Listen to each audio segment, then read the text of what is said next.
সুষ্ঠু নির্বাচন নিশ্চিতে বিমান বাহিনী তাদের সম্পূর্ণ ক্ষমতা ব্যবহারের প্রস্তুতি নিয়েছে জানিয়েছেন বিমান বাহিনী প্রধান air chief marshal Hasan Mahmud খান।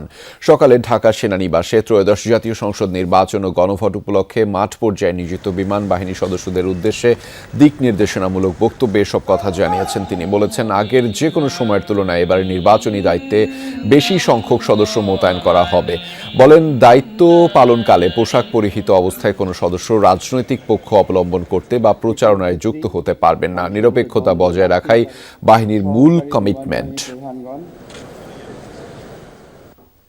ঢাকা, চট্টগ্রাম, যশোর এবং কক্সবাজার এই 4 জায়গাতেই আমাদের অনেক হেলিকপ্টার নিয়োগ করে রেখেছি।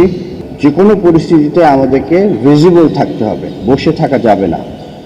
আমাদের উপস্থিতিটাই হবে একটা বড় আশা জনগণের জন্য, যে তাদের নিরাপত্তা আমরা দেখাশোনা করছি।